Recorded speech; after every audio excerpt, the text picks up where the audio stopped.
আজকে এই যে ফারুকের আমার সহকর্মী মোস্তফা ফারুকের এই আয়োজন করেছে তার মন্ত্রণালয়ের ধন্যবাদ। আজকে আমরা যাকে সম্মাননা দিচ্ছি তাকে পরিচয় করে দেওয়ার কোনো সুযোগ নেই। তিনি আসলেই আমাদের কিংবদন্তি। তিনি কিংবদন্তি আমি এই অর্থে বলবো যে এমনকি আমার প্রজন্ম 60-এর দশকের শেষ ভাগ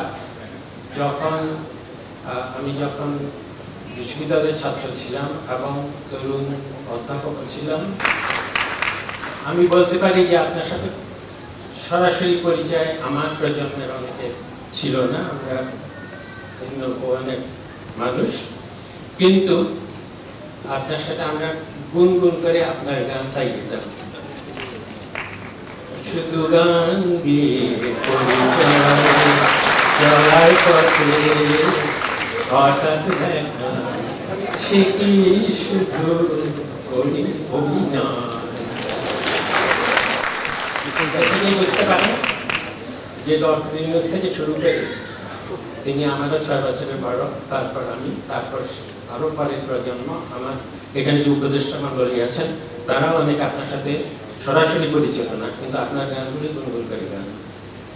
আরেকটি বিষয়, আমার শুধু আপনার অসংখ্য গানের মধ্যে আমার বলতে হবে জাতীয়ভাবে আমরা সম্মান দিয়েছি একটি গান দিয়ে। এক সময় আমাদের যে সংবাদ, পৃথিবীর সংবাদ, তার মধ্যে সূচনা গানটি ছিল সব কটা জানালা খুলে দেওয়া না।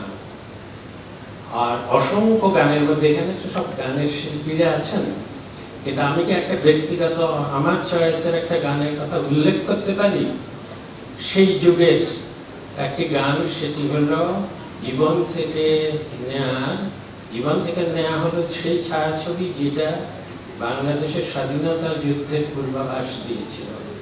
সেই গানে বোধহয় সেই ছবিতেই প্লেব্যাকে ছিলেন একই মনের মতো পড়তে। ওই গানটা প্রচন্ড সুন্দর গান, একই সোনার আলোয়, তাই না? সেরা গান হিসাবে চিহ্নিত হয়েছিল এক সময়।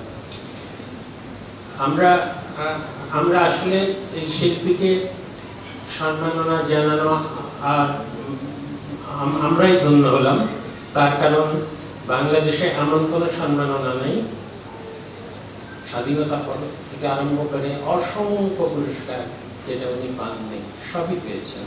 কাজেই আমাদের এই উদ্যোগ, এটা তার জন্য কিছু না, কিন্তু আমাদের জন্য একটা বড় জিনিস।